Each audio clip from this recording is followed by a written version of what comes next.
I'm joined today by Milena Millova and Ian McCombie, co-managers of the Baillie Gifford UK Growth Fund. Ian, Milena, welcome. Ian, following the board's decision to move the mandate from Schroders to Baillie Gifford, what's changing in terms of the company's investment policy and objective? Well, there'll be no changes to the company's investment policy and objectives. So that means that we'll be trying to invest for capital growth from investing in UK equities with an aim of trying to get a total return in excess of the FTSE All-Share Index. Okay, so what is changing? Well, you'll see a very different portfolio from what happened before. So for example, we're going to be very much have an explicit focus on growth equities because that's very much the Baillie Gifford investment style. The portfolio itself will also look very different. There'll be about 40 companies within that, so a very concentrated portfolio. It will also have high active share, which means of about 85%, which means it's very different from the index. And lastly, we'll have a very much an explicit long-term investment horizon of about 5 years, so you should expect very low portfolio turnover. And what that means, putting it all together, is that you have a very interesting and differentiated portfolio for shareholders. Thank you. Well, Milena, how would you describe the investment process? Well, the essence of our approach really is that we are purely stock-driven, very long-term growth investors.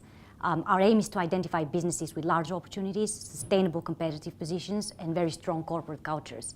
Businesses which can deliver superior earnings growth over many years, as a result of which our portfolios are very different from the index. Okay, well, how will the decision-making process work in practice, Ian, as co-managers of this vehicle? Well, I think the first thing that's important to say is that the UK equity team at Baillie Gifford has a tried and tested philosophy and process. So we know what we're trying to do.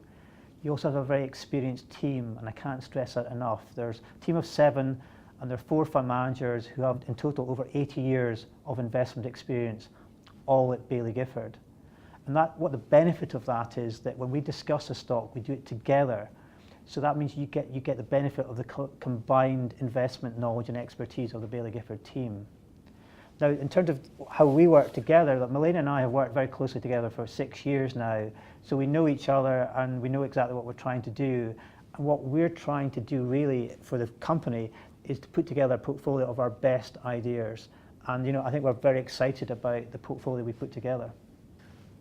As this is a best ideas portfolio, are you able to elaborate on some of the themes and some of the companies investors are likely to see in this portfolio? Yes, of course. I'll give you some flavour. There's always a risk of overgeneralising, but there are a number of broad areas that have provided fertile ground for us as bottom-up stock pickers.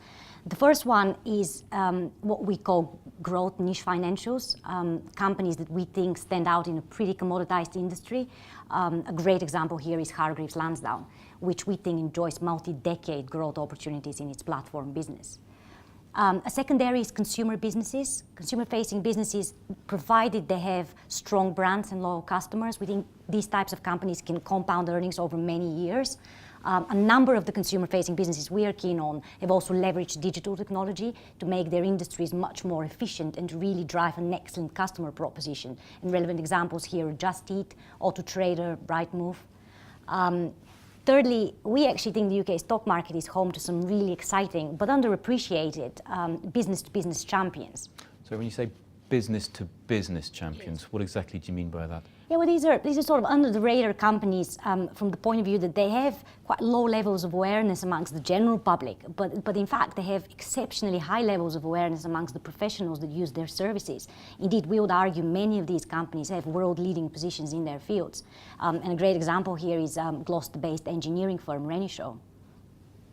And then finally, we have also identified a number of latent growth opportunities where we think management action can crystallize long-term value. A good example here is pub company Mitchells & Butlers. Okay, well, Ian, Milena's touched upon some exciting growth companies as you see it as a team, but is now really the right time to be investing for growth? Well, neither Milena nor I have a crystal ball, so we have absolutely no idea what the stock market is going to do over the short or medium term. Nor do we know which investment style is going to be the best in the years ahead. So what we're going to do is stick to what we've always done, which is to be true to our investment beliefs, which means to identify and own attractive growth companies and own them for as long as possible for shareholders. Why do we do that? Well, our core belief is that in the long run, share prices follow fundamentals. So if you can get a portfolio of companies with above average growth, we think that ultimately the stock market will reward shareholders. Okay, well, lastly, Milena, as a UK investor, you've probably heard it said many times that the UK market is very efficient. Yes. So shouldn't investors merely be investing in an ETF or an index tracker when looking for exposure to UK equities? No, we disagree with that. In fact, we think the UK stock market provides ample opportunities for high conviction active managers such as ourselves to add value. And our reasoning really is that the UK index is dominated by a small number of very large and well-known companies that frankly we find rather dull as investments. What is more important perhaps is that we also think some of these businesses could be significantly disrupted in the long run. So they are... So when you say disrupted, Yes. What do you mean by that? Well, what I mean is that we believe there are some significant changes afoot in a number of sectors, such as healthcare, energy, financials, which might mean that these big index constituents are threatened in the future.